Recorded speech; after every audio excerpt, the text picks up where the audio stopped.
Okay. So, yeah, good morning, and thank you very much for the invitation. And I'm taking the chance to present today our gallery on colonialism in our new permanent exhibition. So on October 25th, our museum, our permanent gallery was reopened after a closing time for almost 14 years. And when we start 5 years ago thinking about the concept of the permanent galleries, it became clear from the very beginning that we want to focus also on the colonial history of our collections and of our institution. And this is a little bit not so easy because here you can see the entrance of our museum. Our museum is located in the Neue Burg, which was the castle of the Austrian emperor family. And so I think always that the architecture of our museum is very important because when visitors are entering the museum, this kind of architecture is maybe giving them some feeling, yeah, what they're expecting. And of course, in Vienna, we have this tourism of the Habsburger. And so I can imagine that some people are just admiring the architecture, even if it's also part of the colonial, of the imperial power. So in our permanent gallery, we have 4 entrances, and we decided to give the space for the gallery on colonialism at one of these entrances, so that we hope that when the visitor is entering the exhibition through the gallery on colonialism, it will shape a little bit how he will receive also the other galleries in the museum. Okay, this is the ground plan of the gallery. The gallery was titled In the Shadow of Colonialism, and it was very difficult to decide how we should deal with this thematical point. And I think I was something like the leading curator of a team of 4 different curators from different areas. And I wrote 4 different concepts before I get the support of the chief curator Barbara Plankensteiner and our director Steven Engelsmann to say, okay, this is how we want to deal with it. The third concept was indeed a concept where we said, okay, we want to tell the story from the colonized people's point of view and not from our point of view. But then the director and the chief curator decided that we should focus on the colonial history of our institution. And so you see there are many different ways of making a gallery on colonialism in an ethnographic museum. You always have to decide and you have to leave something out. But I said, okay, we can do this, and I'm writing a next concept. But I said, when we are dealing with the past of our institution, I also want to deal with the present of our institution. So we cannot really talk about colonialism just in the past without asking what we are learning from these things for our own curatorial practice. And so the room has different thematical areas. We have an introduction wall where we try to give in 1,200 signs what is colonialism and what does it mean for our museum. That was really a big challenge. And we also made some interviews with colleagues from other museums, also with Cunera here from the museum in Leiden, where they explain what is colonialism today, why is it important to talk about it, and why is the ethnographic museum a good place to talk about it. So this is a kind of introduction for the visitor. And then we have 3, we call them symmetrical walls, dealing with the historical past of our collection. And we have 3 symmetrical walls where we are dealing with the question of decolonizing the museum practice. And we have 1 thematical area. It's on the right side, on the bottom, where we have still included a little bit this idea of that also the colonized people are telling these stories, where we have engravings on bamboo from the Neue Hebriden, where the colonized people depicting the arrival of the colonizer and how they established plantation and all of these things. Yeah, so it's still in our mind that, of course, there is another point of view of telling these stories. So here you can see on the right the engravings on bamboo. On the left and on the right, you see the introduction wall, and in the middle is a world map where we're asking if independence is really the end of colonialism. And this is a wall we are still working on. It's a lot of mistakes. And I think one of the biggest mistakes we made is that we use the Mercator projection to show the world. And when we make the correction, when we will make the correction of the other mistakes, for example, that Mozambique was get independence in our card from the British Empire and not from the Portuguese, we will also change the projection of the world to make an irritation for the visitor and to let him think about how we see the world. So this will change maybe in April.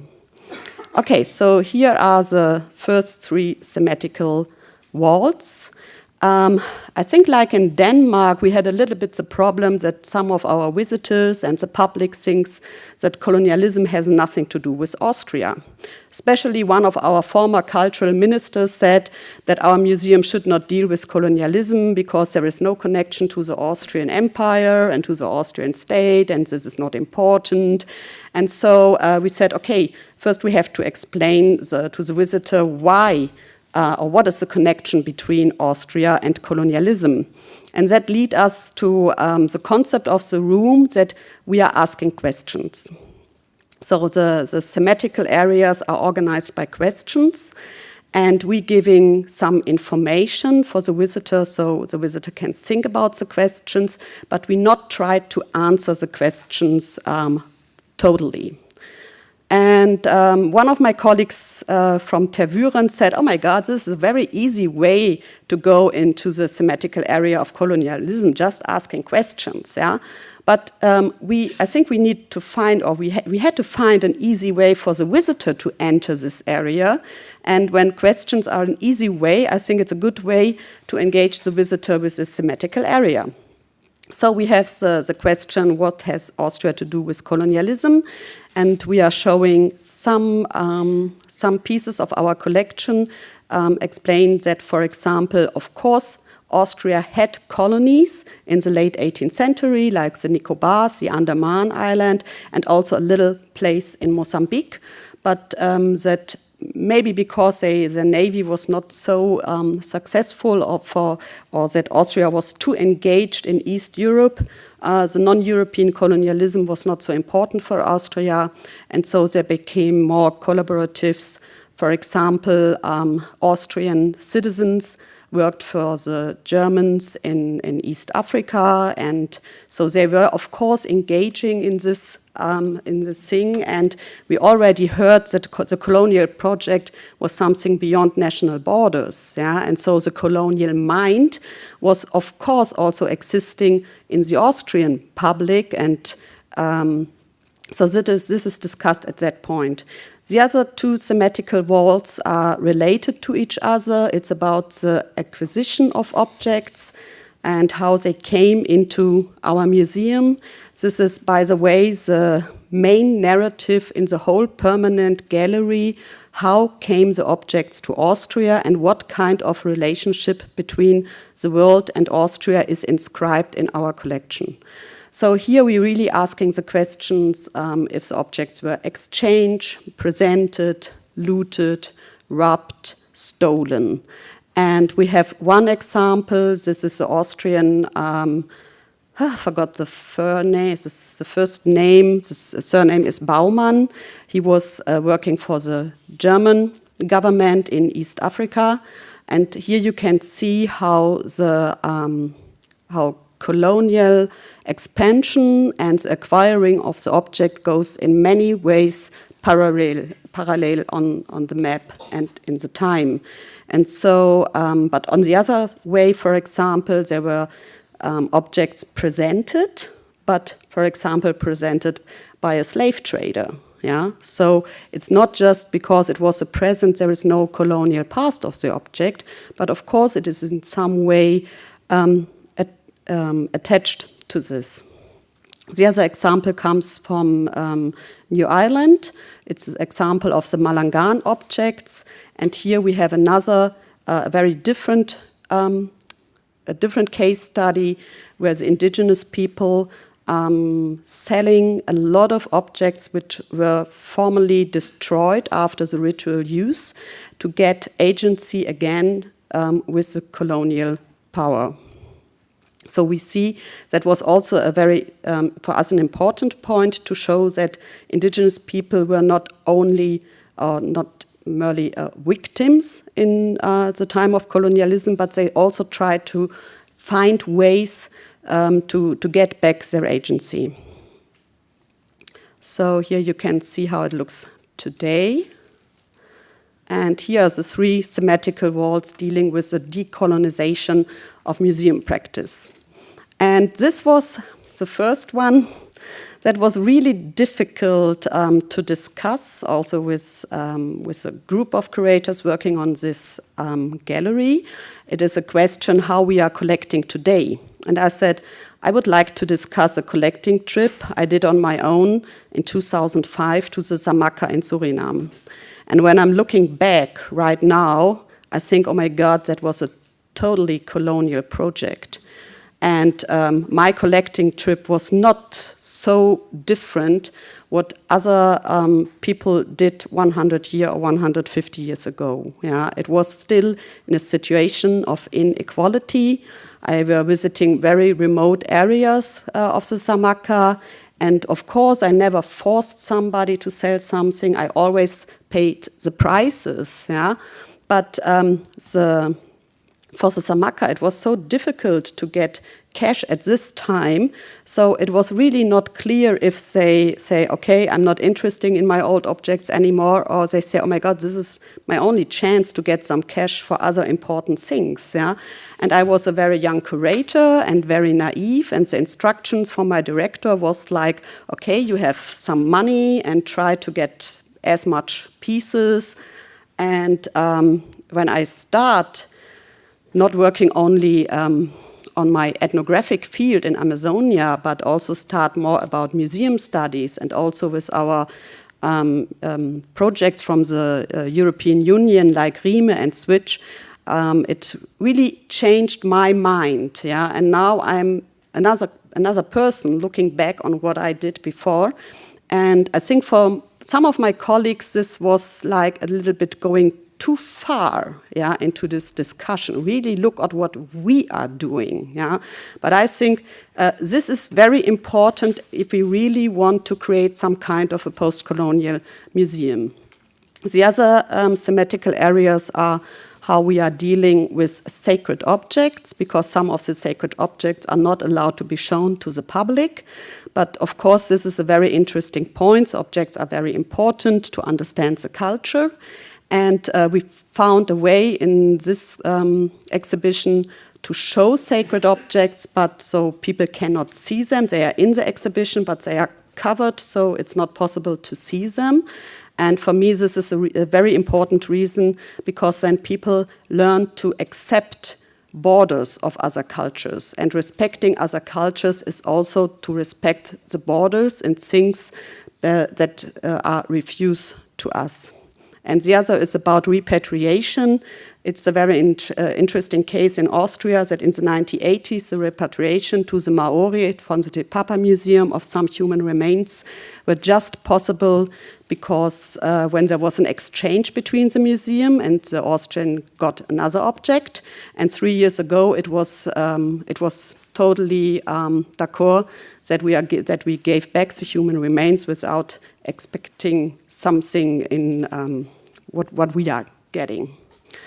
So here you can see a view in the gallery. We have a multimedia touch table where we have 10 other points to explore for the visitor. There we are also asking questions about, for example, neo-extractivism, about slavery, and we give some more information and material to investigate other collections.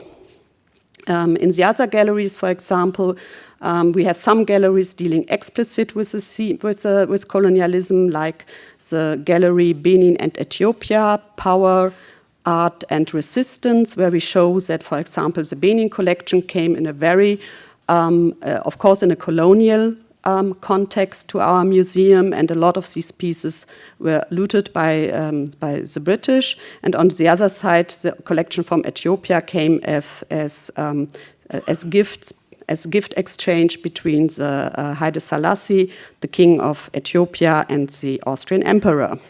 A big discussion right now is about the colonial history of the Munduruku, how it is shown in our museum, because the Munduruku were headhunters in the early 19th century, collaborative partners of the Brazilian against other indigenous communities. And so it was important for us to show this part of the history. And with the Munduruku, we had the chance to speak for them. It's totally fine to show their past as headhunters in a European museum.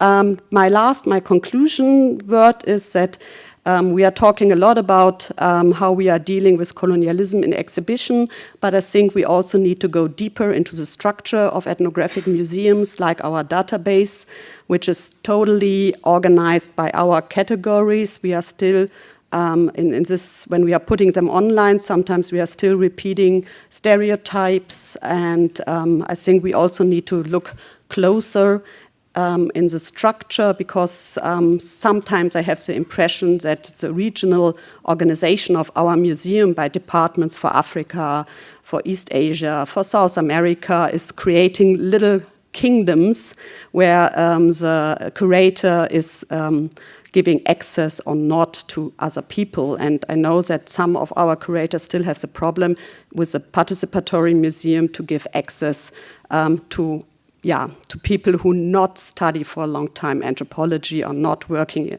for a long time in a museum.